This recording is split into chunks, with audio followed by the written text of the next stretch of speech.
You ever wondered what it would be like if someone actually made a social media post saying they were God? If you're not a believer, do you think the world would end? Viewer discretion is advised for this episode, as some of the things done by these men are downright disturbing.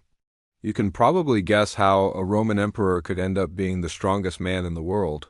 For starters, they controlled one of the largest militaries in history. Being a Roman emperor required quick thinking, tactical planning, and an ability to make difficult decisions. In fact, he was kind of small in stature. But don't let that fool you. This guy was a force to be reckoned with. Despite his physical limitations, he was a capable ruler and expanded the empire to its greatest extent. Vespasian was the first emperor of this new dynasty, and he wasted no time in asserting his dominance. He was a former general who had experience suppressing rebellions, and he used this expertise to put down the Jewish revolt and capture Jerusalem. Sure, he enjoyed the finer things in life, like gold coins and gladiator games. But he was also a serious bro. Like seriously, this dude was obsessed with pumping iron. Unlike his predecessors, Commodus was not a fan of long baths. Instead, he preferred to work up a sweat in the gym. He hired personal trainers and nutritionists to help him achieve his fitness goals, and even designed his own workout clothes. But his dedication to his physique didn't stop there. He took his training to the streets of Rome, where he would race chariots like a horse. Yep, you heard that right. He dressed up as a horse and whipped himself as he pulled chariots full of tourists up and down the hills of Rome. Talk about dedication. But he was also a shrewd administrator and reformed the Roman tax system, which had been in a shambles since Nero's excesses. Now, Elagabalus was the epitome of a gym bro. He was born in the year 218 and took the throne at the age of 18 after the death of his grandfather, Marcus Aurelius. Being the youngest emperor in history, he took after his father, Commodus, and became a gym rat. He was known for his love of sports and physical exercise. He trained with weights, practiced wrestling and javelin throwing, and even competed in chariot races. He was so passionate about athletics that he planned to host the Olympics in Rome, but it never happened due to his untimely death at the age of 18. But that didn't stop the Roman people from immortalizing his love of fitness. A statue of Elagabalus was erected in his honor, depicting him in all his glory.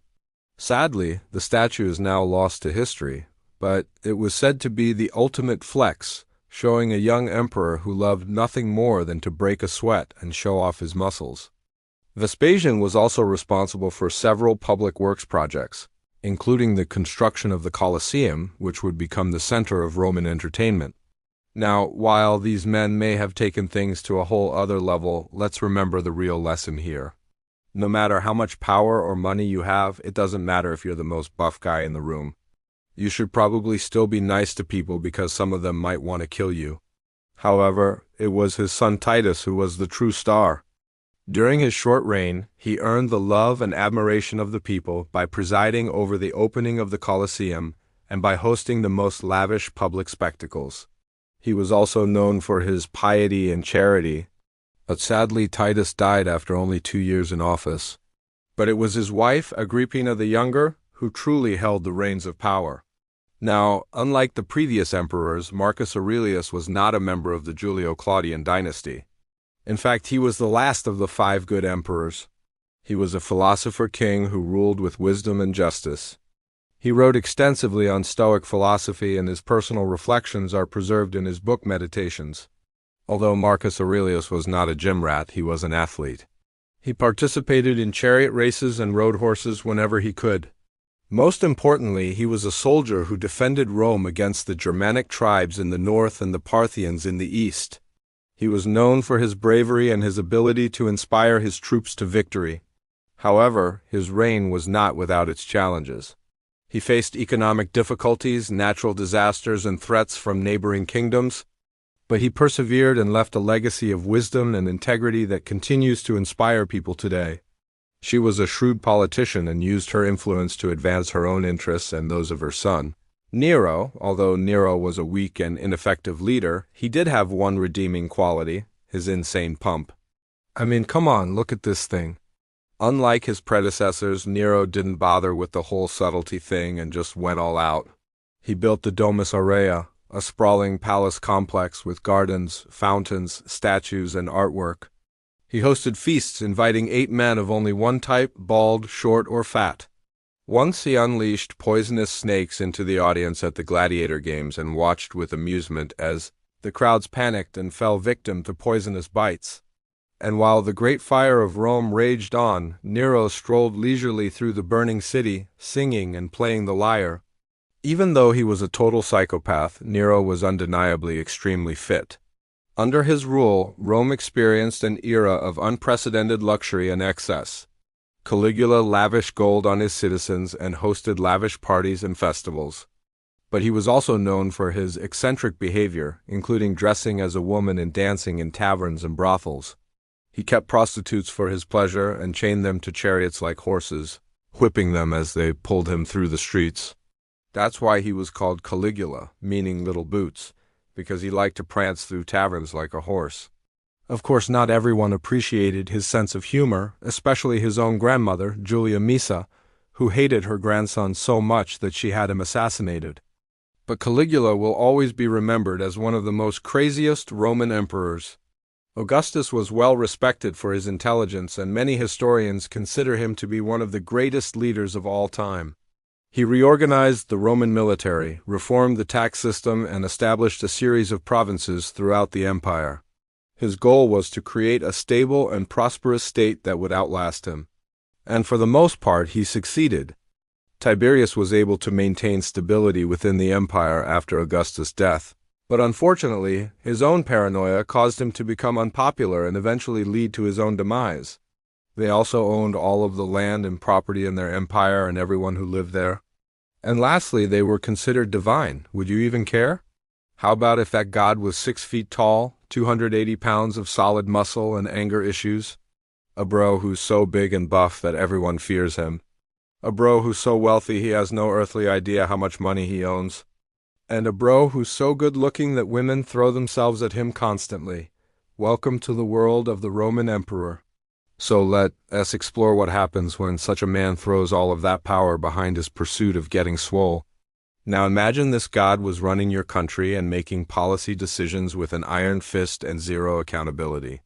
Well, buckle up, Buttercup, because we're retaking a trip to ancient Rome where the most powerful men in the world were also the most powerful men on the block. Welcome to my channel. Today we're re-exploring what happens when the most powerful man in the known world decides he wants to be an influencer. Now it goes without saying that such power attracts a certain type of person, a certain personality type that's basically the Roman equivalent of a toxic bro. We'll start with the bro who started it all, Augustus, first in his chosen family line and first of the imperial dynasty that would last for over 200 years. It's unknown how Augustus got so jacked, but it's believed that he worked hard to maintain his physique. In fact, his adopted son Tiberius once embarrassed him publicly by having a statue of Augustus erected in a gymnasium naked except for his helmet and sandals. So clearly Augustus was a gym bro, but it wasn't all smooth sailing. You see, during Augustus' reign, there were multiple assassination attempts. 1 thrown dagger, 2 poisoned women, 3 ambushes, 4 revolts, 5 duels, and 6 unfortunate accidents. It's unclear whether these attempts were against Augustus personally or against his regime. But regardless, it seems that they never really stopped. Augustus always had bodyguards around, which may have been part of the reason he chose his successor, Tiberius, who had military experience and was used to living with bodyguards. But let's be honest here, it's not just about being strong. It's also about being mentally sharp too. Caligula was the next man up. Now, although he loved to live large, especially when it came to his libido, he wasn't as physically imposing as Augustus. After Caligula's death, his uncle Claudius took the throne. After Nero's reign of terror ended, Rome entered a period of stability under the Flavian dynasty. But before we get to the most swollest Roman emperor, let's take a break from the Gym Brothers and talk about a very different kind of leader, Marcus Aurelius. The next emperor after Marcus Aurelius was Commodus. Don't let the name fool you. This guy was not your typical Roman emperor. And finally, the most swollest Roman emperor of them all, Elagabalus. So there you have it, the top swollest Roman emperors. Let's get into it. Now, when we think of powerful men, we imagine that their lives are all cool parades and red carpets and generally getting to punch people in the face, and I don't mean that they had odd quirks. No, I mean they developed full-blown problems that would make any therapist scratch their head and immediately refer them to a shrink. Well, it's hard to say for sure. I mean, we don't know exactly what happened in his fever dream, but it probably didn't help that he had a really rough childhood. Also, I apologize for the shorter videos this week. My daughter and I are sick. So I've been a little busy, but I should be back to normal next week. Thanks for understanding. For starters, his mother, Faustina, was really unpopular. She had a reputation for being cold and harsh. And then there was his sister, who he almost died next to. I'm guessing sibling bonding wasn't a thing in ancient Rome. The point is that Commodus grew up thinking everyone wanted him dead. So what did he do? He became paranoid and controlling. He appointed his own people to influential positions and he kept an eye on everyone. He also hosted lavish parties inviting 8 men of only one type, bald, short, or fat. Maybe he was looking for new gladiators. Who knows? Point is, Commodus was afraid of everyone and that made him act out. Eventually he got so bad that people were writing satires mocking him. So he passed laws against satire, which didn't stop people, obviously. The point is Commodus descended into madness and he took the entire empire with him. So today let us talk about what made the emperors tick, or maybe more accurately, what made them completely lose their minds. You see, the Roman emperors were given extraordinary power, but they also had extraordinary problems. They were responsible for the entire empire. In fact, they were considered gods on earth. So it makes sense that they would feel a little pressure. And that pressure could lead to some bizarre behaviors. Take Nero, for example. He was born into the Julio-Claudian dynasty, which meant he had an insane amount of power. In fact, when he adopted his stepfather's name, he became the first true Flavian emperor. With that kind of power comes a lot of responsibility.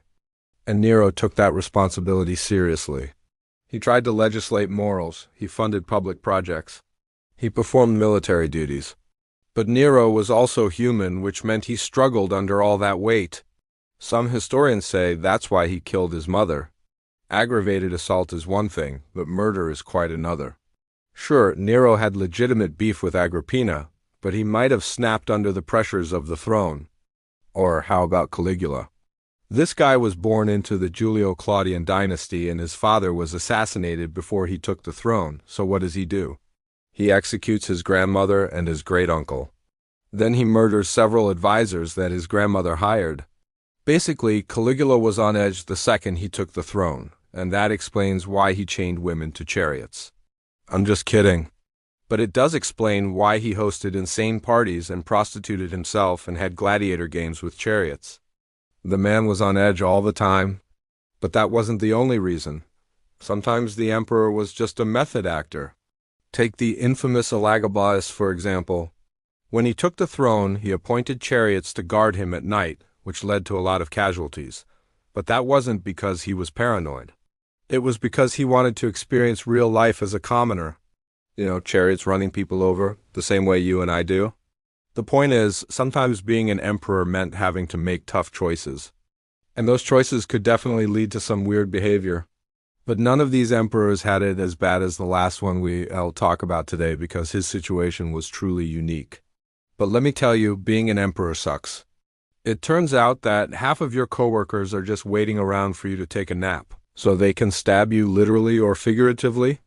Now, if you've ever heard anything about Marcus Aurelius, it's probably that he was a wise philosopher king who ruled over Rome during its Pax Romana. He was also raised to be Stoic. This is the dude who wrote Meditations, which is still popular among self-help nerds. But you know what doesn't mix well with Stoicism? Being born second in line to the throne.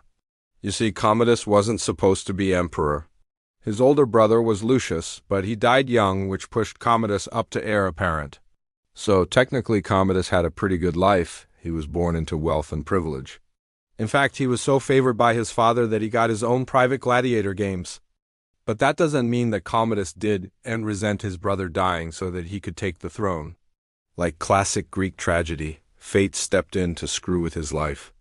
After his father died in 180 AD, Commodus came down with a fever and almost died. In fact, doctors thought he would, which means his sister took over as empress while he recovered. But Commodus pulled through and he got his revenge.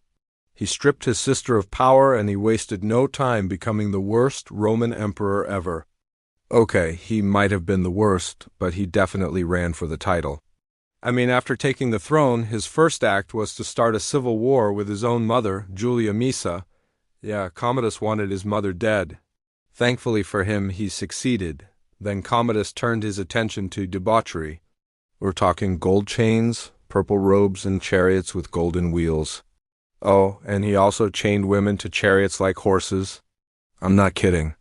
He liked to whip them and drive around taxicabs. No word yet on if he drove a chariot or if he chained women to actual taxis, though. Regardless, he was living the high life until he decided to dress up as Hercules and fight gladiators. Sounds fun, right? Yeah, on one hand, we have an incompetent wannabe warrior in ridiculously impractical armor, stumbling around the Colosseum while terrified lions try to eat him. On the other hand, this was Rome's equivalent of reality TV, and we know how much Romans loved watching people die. And sure, Commodus fought a few matches himself, but he also had slaves dressed as gods stand next to him and shower him with roses while he watched fights. You know, the usual emperor stuff. Unfortunately for Commodus, the whole Hercules thing didn't keep him safe. It turns out he didn't inspire fear in the hearts of his enemies, so he was eventually strangled to death in his bathtub by one of his wrestlers. So yeah, apparently even Roman emperors need to watch out for their hot tubs. And after doing some research, it turns out that this problem isn't unique to the 20th century. Being a Roman emperor was straight up dangerous. There were rebellions, assassinations, wars, plagues, fires, and civil unrest. Just ask Caligula, who had to deal with all of those things at once.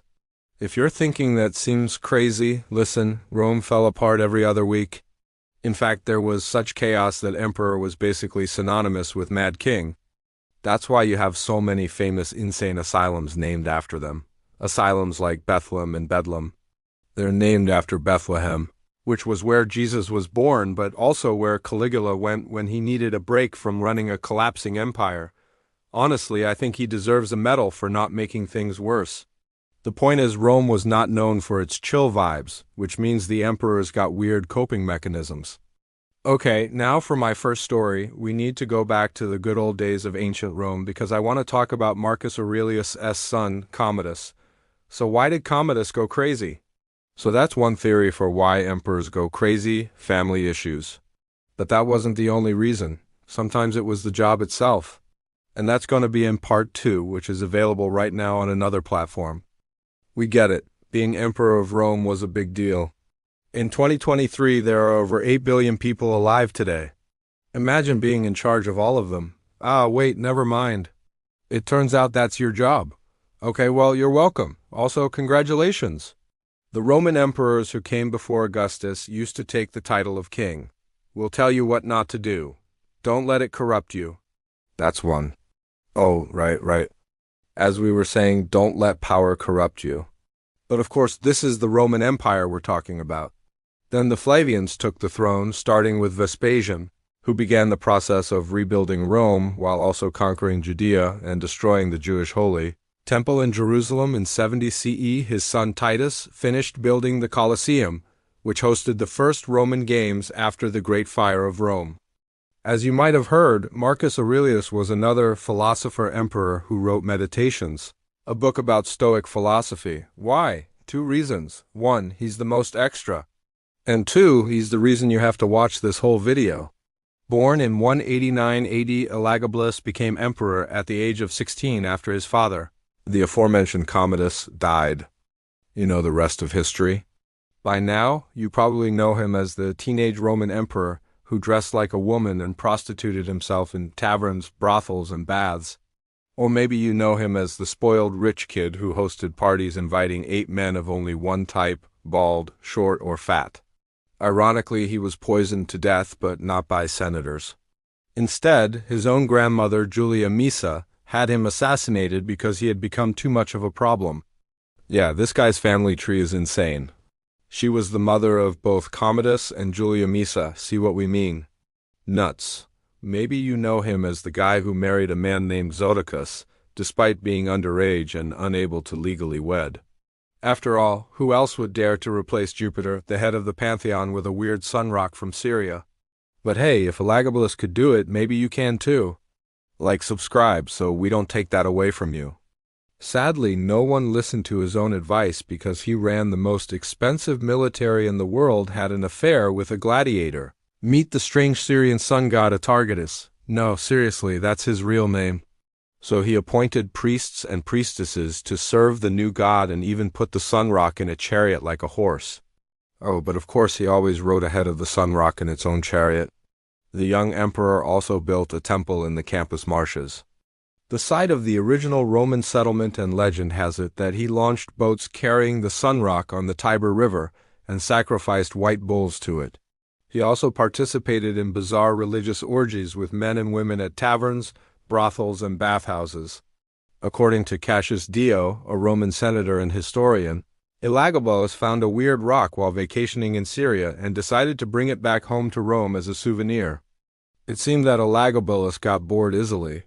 For instance, one night he invited 8 bald men, 8 short men, and 8 fat men to a dinner party because he thought it would be funny. Another time, he snuck into the gladiator barracks, dressed up like a woman, and prostituted himself to soldiers. A source of amusement for him and everyone around. Now, you're probably thinking that's pretty lame. I mean, who wouldn't want a weird rock from Syria? But that's because you aren't an ancient Roman teenager with too much time and money on your hands. Spent obscene amounts of money and lived in luxury while ignoring the fact that Rome was going bankrupt. Sure, he technically defeated the Germanic tribes, but they kept coming back, and that's the problem. You can't stop them. His other son, Domitian, was not so well received by the public, but at least he left us with the Domus Aurea, an extravagant golden palace complex that surrounded Nero's infamous Domus Transitoria, or changing rooms, which ultimately burned down. What a waste of a palace. So let's see how well that worked out for them. The Antinous Pius Antoninus, the philosopher emperor, had many accomplishments during his reign, such as building Hadrian's Wall in Britain, founding the city of Hadrian's Villa, writing a literary encyclopedia, compiling a 9-book history of Rome, and having affairs with both men and women. His adopted son and heir, Antoninus, became Emperor Hadrian and brought that pesky little border dispute with the Parthians to a decisive end.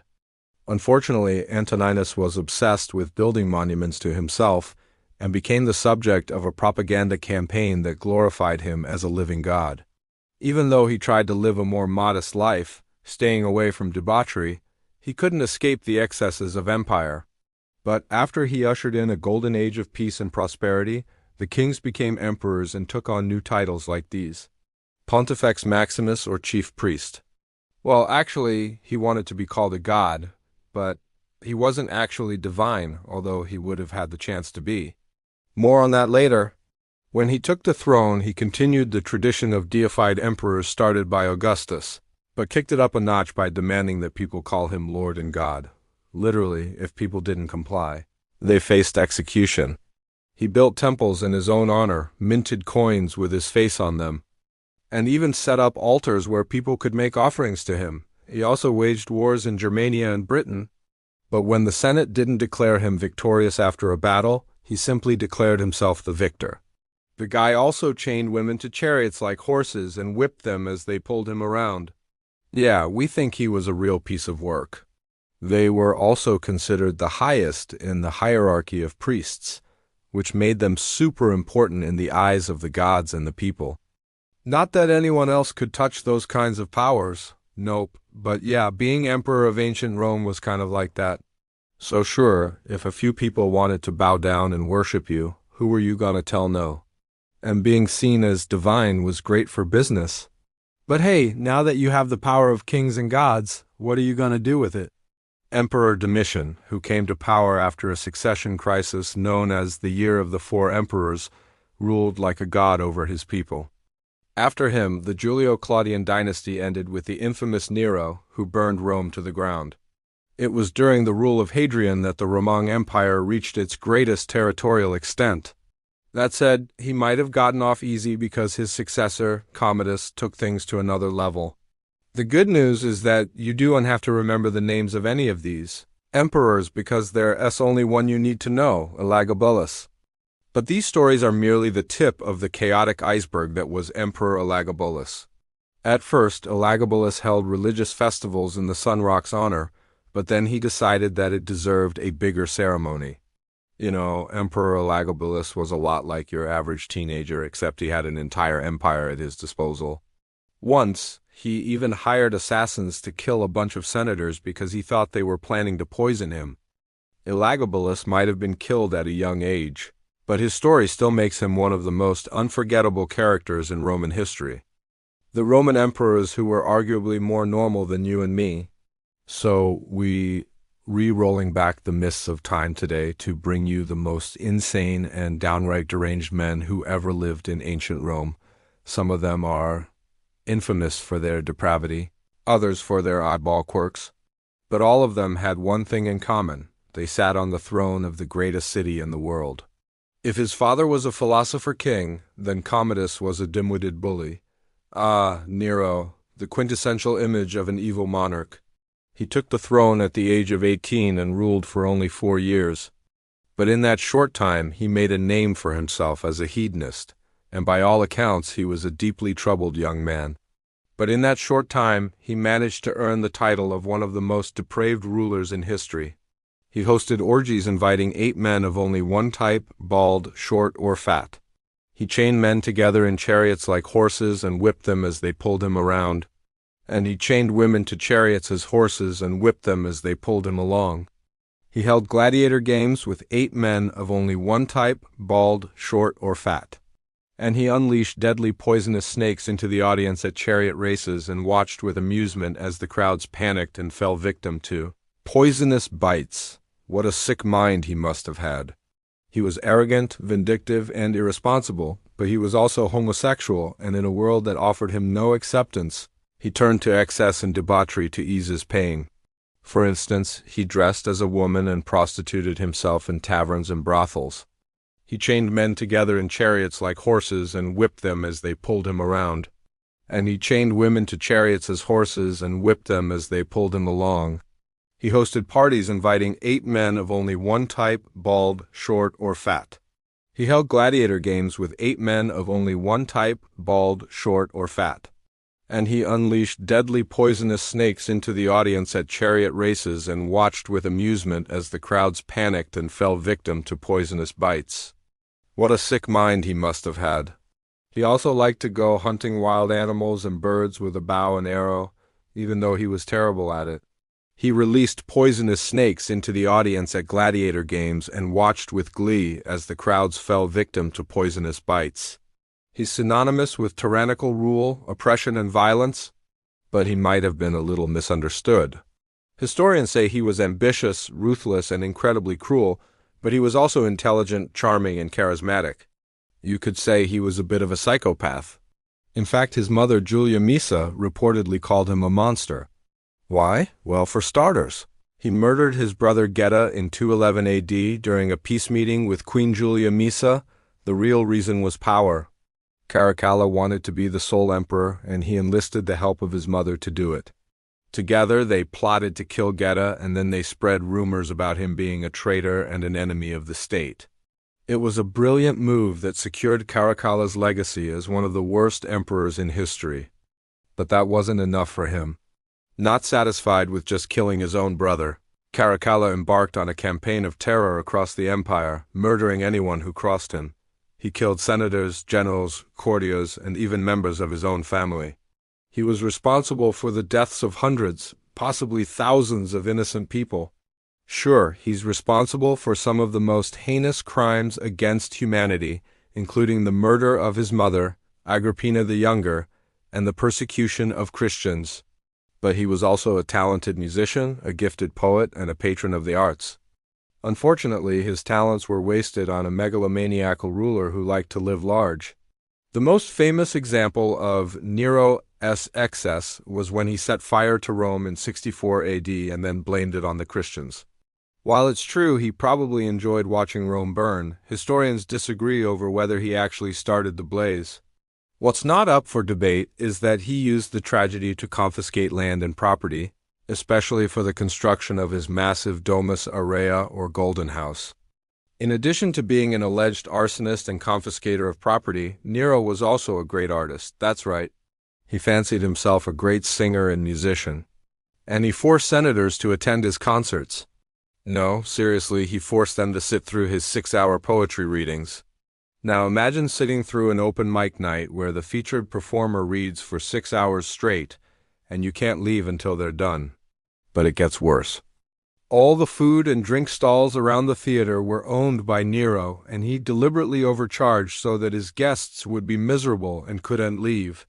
Needless to say, it was quite a special kind of torture. Even worse, he was pretty talented. A lot of people thought he was a great performer, and his recordings have survived on pottery shards and are considered to be quite good.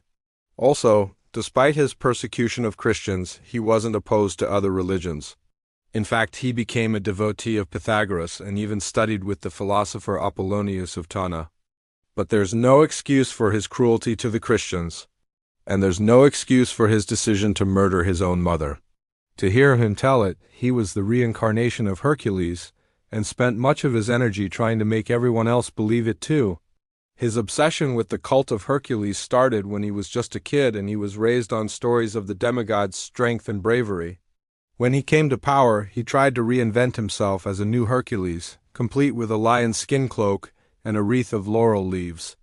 But unlike his namesake, Commodus preferred the comforts of chariot racing to the rigors of battling beasts and monsters.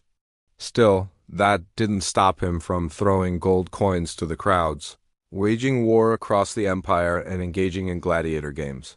Oh yeah, and he absolutely loved hunting Christians.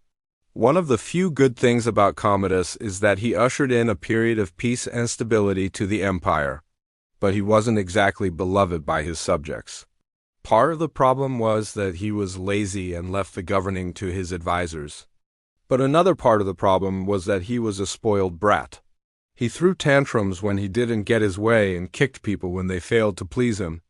Once he unleashed poisonous snakes into the audience at the gladiator games and watched with glee as the crowds panicked and fell victim to poisonous bites. But it was his sadistic streak that truly made him awful. He chained people to chariots like horses, whipped them, threw gold coins at the masses, and treated everyone like dirt. In the end, his own mother poisoned him. And that didn't make them any less crazy. We'll start with Caligula. It's often said he was the bad boy emperor.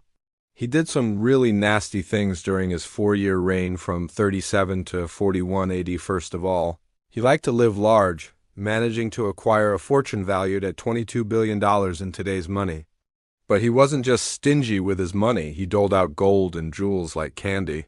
There's an apocryphal story about him pulling out a golden goblet, pouring gold coins out of it, then flinging it into the audience at the gladiator games, which may or may not be true, but it captures the essence of how Caligula saw himself. He saw himself as a friend of the people. Of course, it didn't hurt that he inherited a vast personal fortune from his father, the infamous Tiberius. And his profligacy meant he was deeply unpopular with the Senate. But there's more to Caligula than just his love of expensive toys and frivolity. He was also deeply disturbed. Historians say he suffered from severe mental illness. We know that he prostituted himself regularly, paying prostitutes with gold coins so long as they shaved their pubic hair to make sure he could get his rocks off. He hosted orgies inviting 8 men of only one type, bald, short, or fat. He chained women to chariots like horses and whipped them as they pulled him around. He chained women together and forced them to fight in taverns. And he allegedly castrated male sex slaves to make them into female sex slaves. This last bit makes it even creepier because apparently he only went after sex slaves who looked like the women he fancied. So he took what he wanted and he murdered anyone who complained. In other words, under his rule, sex slavery was effectively legalized. During his reign, brothels were forced to post signs outside saying, "Don't bring your wife here." The most disturbing part, though, is that he delighted in humiliating his victims, especially women. At one point, he dressed up as the goddess Diana and used nets and clubs to beat women in taverns while a bunch of men groped them. He organized contests for debauchery and encouraged people to film their antics so he could watch later. He also sent women as clothing to the gladiators before their fights so they could preen and prance for the crowds. And he kept women in chariots like horses to pull him around. Let that sink in. Moving on now to Commodus, the son and apparent opposite of Marcus Aurelius. Next up, let's talk about Nero, and let's not forget about Elagabalus, the teenage emperor. Now let's talk about Caligula. He ruled the Roman Empire from 198 to 217 AD, and his time in power was marked by extreme violence and instability. Finally, let's talk about Heliogabalus, the teenager emperor who took the throne at the age of 18 and ruled for only 4 years. This is a history hot tip from my channel. When you think of the most powerful position in the Roman Empire, what kind of person do you imagine holding it? Successful general, experienced statesman, respected elder? His great-grandfather was Augustus, the first emperor of Rome. His grandfather was Tiberius, who became emperor after Augustus died. And his father was Germanicus, who died under mysterious circumstances while campaigning in Germany. Let's talk about that last one first. We have evidence that depression and mental illness ran rampant among the imperial family. Take Tiberius, for example. Tiberius' grandmother, Livia Drusilla, was described by Cassius Dio as greedy, avaricious, unctuous, deceitful, bloodthirsty, violent, malicious, and implacable. She was also probably the smartest member of the Julio-Claudian dynasty, which really isn't saying much. Augustus, the first emperor of Rome, was known for his insatiable appetite for flattery and his constant desire for validation. As soon as he assumed full power, he began stamping out any potential rivals. He commissioned an extensive coinage program that depicted him as a benevolent ruler and spread it across the empire. But without their help, he would have been dead long before his time. Or consider Titus, whose sister Domitia was considered promiscuous, or rather too eager to please, by the standards of the time. The gens Julia, the gens Pompeia, and the gens Claudi were all prominent families who used their wealth and influence to associate themselves with the gods and gain political power. This practice was widespread in Roman society. It was common for wealthy Romans to found cults dedicated to their ancestors and hold festivals in their honor. Even Julius Caesar was deified in his own lifetime, although his deification was short-lived and he was quickly forgotten as a god. They were often misunderstood, paranoid, driven by a need for power, and surrounded by people who pretended to like them. But the real question is, who wouldn't be stressed out by that? But the point is, associating oneself with the divine wasn't unique to the imperial family. What was unique, however, was the level of adulation they received. After Titus died, Domitia used her considerable influence to have him deified. Statues of the emperors were placed in temples, and people prayed to them for help. He also unleashed the dogs of war against the Gauls, a move that many historians believe was designed to distract the population from the unpopularity of Caligula's regime. Meanwhile, Nero erected a temple to his father, Gnaeus Domitius Corbulo, and another to his mother, Agrippina the Younger, after she helped him secure power. And Domitian had a statue of his father, Nero, restored and placed in the Senate. These actions may seem like simple gestures of respect, but they were also ways to curry favor with the deceased emperor's supporters and erase any negative associations with their regimes. The emperor's image appeared on coins, statues, and even wine vessels. It was everywhere. This wasn't necessarily a bad thing. In fact, it was seen as a good thing by most Romans because it meant that the emperor had the backing of the gods. However, it did create an environment where flattery and fear were rewarded. And we can see this in the way that emperors treated each other. But when the Senate refused to accept her request, she cursed the entire assembly, including the emperor's successor, Domitian. As a result, Domitian sent her into exile, erased her name from public records, and forbade anyone from worshipping her as a goddess. He erected columns across Italy with descriptions of his accomplishments inscribed on them, just like Augustus did, and he even wrote his own history book. Caligula was no fool. He understood the value of public perception, and he worked hard to shape how people saw him. He sent his great-grandmother Julia Misa into exile, had several senators put to death, and proscribed even his own grandmother, Livia, but backed off when she threatened to release poisonous snakes into the audience at the gladiator games. But that's not entirely accurate. You see, the deification of emperors didn't happen overnight. It took decades, in some cases centuries, for people to start worshipping them as divine. Instead, emperors used religion to bolster their power and portray themselves as instruments of the gods.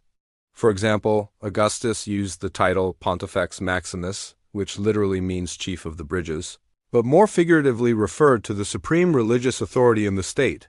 This allowed him to oversee the state religion and ensure that the gods smiled upon him and his successors. Later, emperors adopted the title of Caesar, which originally referred to the highest priest of the cult of Caesar, a position created by Julius Caesar after he defeated Pompey the Great in 48 BCE. By claiming this title, emperors associated themselves with the divine and gained legitimacy in the eyes of the Roman people. He also chained chariots to make sure no one could escape. If that doesn't sound like someone who was okay, well, join the club. He spent his entire reign managing his public image and ensuring that he would be remembered as a god among men. That sounds exhausting. Let's keep going. After he stepped down from the military, he lost interest in public life and spent much of his time running an underage boy prostitution ring. Nero, who murdered his own mother, Agrippina the Younger, because she embarrassed him in front of his new wife. And Domitian, who built a pleasure boat big enough to carry 8 chariots and over 200 women. Obviously, it wasn't easy being emperor. It's no wonder so many of them were crazy. We know this because the historian Suetonius described him losing his mind over a stolen fig. Now, I do mean senators were quick to criticize emperors for their behavior because they were also very much products of the environment. Remember, emperors became emperors because they had successfully navigated the treacherous waters of Roman politics. They used bribery, extortion, assassination, and seduction to get ahead. The only difference between them and the senators was that emperors could deploy these tools on a grander scale, and many of them knew it. One day, Tiberius caught a slave trying to smuggle figs out of the palace and demanded to know who ordered them. When the slave said Tiberius' favorite freedman, Macro, was responsible, Tiberius lost his mind and forced Macro to eat figs until he died. But this anecdote is far from unique. Caligula hosted orgies in taverns. Nero dressed as a woman and prostituted himself. Commodus hosted gladiator games where he pitted lionesses against chariots. And Elagabalus drove his horse around the circus while dressed as a charioteer. These aren't the actions of men who were okay. After Germanicus' death, Caligula and his mother, Julia Drusilla, went to live with Tiberius, who raised Caligula like a nephew.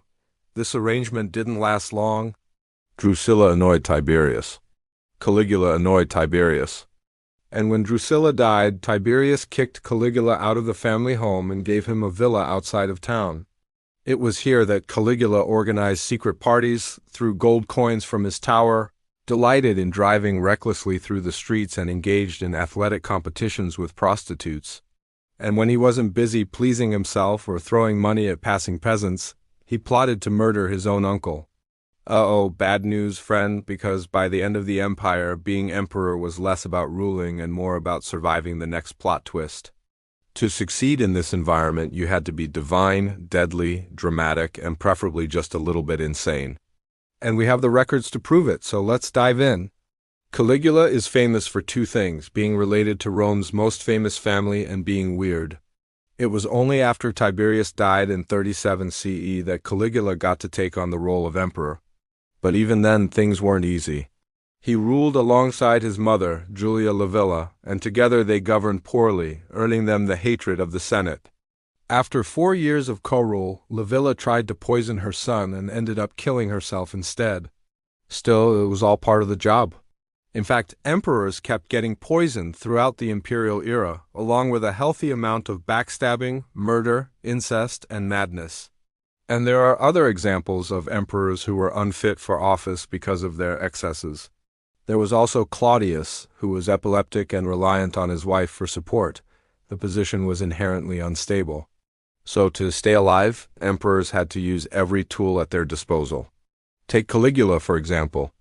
Caligula also utilized propaganda to control the narrative about his rule, but not all emperors were so adept. Claudius, for instance, relied on the good graces of his wife and mother-in-law. Now, you might be thinking, well, the emperors acted this way because they were gods. But this is where things get complicated. You see, the Julio-Claudians weren't the first Romans to claim divine status. Throughout the Principate, the Julio-Claudians were portrayed as semi-divine beings who descended from Venus and ruled with the consent of the gods. For example, Caligula's successor, Claudius, began his reign by erecting a statue of his predecessor in the Roman Forum. So yes, being emperor was a lonely job. If you enjoyed this episode, check out my series Ancient Rome Explained. New episodes are released every week. Thanks for watching.